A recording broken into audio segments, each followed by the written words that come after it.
आज हम जानेंगे जैन धर्म के वैराग्य शतक के आधार पर कि जो लोग शरीर को ही सब कुछ मानकर बैठे हैं, शरीर की सार संभाल को ही जीवन का उद्देश्य बना रखा है, शरीर से मोह लगाव ही पूरे समय बना रहता है, तो ऐसे लोगों की मूर्छा मूढ़ता पर प्रहार करते हुए वैराग्य शतक में कहा गया है कि जीवेन भवे भवे मिलियायिम देहायिम जायिम संसारे तानम न सागरेहिम कीरई संखा अनंतेहि।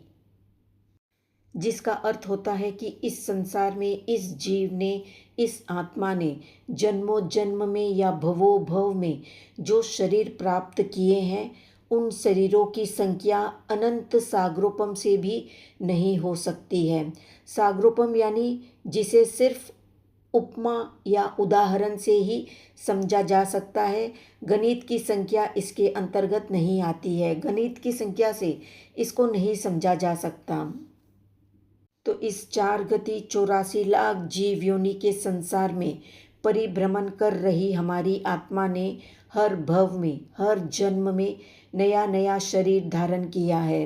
भूतकाल में हमारी आत्मा ने अनंत जन्म किए हैं, यानी आत्मा ने अनंत शरीर धारण किए, क्योंकि अनंत जन्म हुए यानी अनंत शरीर भी हमने धारण किए हैं। भूतकाल में हमारी आत्मा के द्वारा धारण किए हुए शरीरों की गिनती नहीं हो सकती। एक सागर में रहे जल बिंदु की गिनती संभव नहीं है।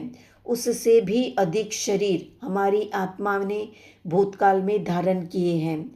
एक सागरोपम में जितने समय होते हैं, उससे भी अनंत गुने शरीर हमारी आत्मा ने धारण किए हैं। इस जीव ने भूतकाल में जितने शरीर छोड़े हैं, उनमें से अगर कुछ शरीरों को इकट्ठा करे तो ये पूरा जगत भर जाएगा, यानी ये पूरा संसार भर जाएगा उन शरीरों से। हर भव में हमारी आत्मा ने नए नए शरीर बनाए हैं। जन्म के बदल जाने के बाद या भव के बदल जाने के बाद पूर्व भव के शरीर के साथ हमारा कोई भी रिश्ता नाता नहीं रह जाता। फिर वर्तमान जीवन में हमें ये जो शरीर मिला है, उस शरीर के प्रति इतनी अधिक ममता या मूर्छा हमने क्यों धारण कर रखी है? शरीर की इस ममता ने ही आत्मा की ऐसी बुरी हालत की है। इसलिए कहा गया है कि हमें इस जीवन में जो शरीर मिला है, उस पर गाढ़ मूर्छा या ममत्व नहीं रखना चाहिए, क्योंकि ये शरीर स्थायी नहीं है। पानी के परपोटे की तरह ये शरीर क्षण भंगुर है। उसकी ममता को छोड़कर एकमात्र आत्मकल्याण के लिए ही पुरुषार्थ करना चाहिए।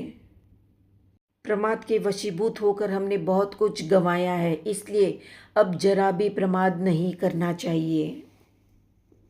तो ये थी संक्षिप्त जानकारी। आज का प्रश्न है, सामायिक करना, ध्यान करना या स्वाध्याय करना 9 तत्वों में किस तत्व के अंतर्गत आता है? कमेंट में बताएं। वीडियो पसंद आया तो वीडियो को हाइप करें, लाइक करें, शेयर करें और सब्सक्राइब करें। अब आप हमारे व्हाट्सएप ग्रुप से भी जुड़ सकते हैं।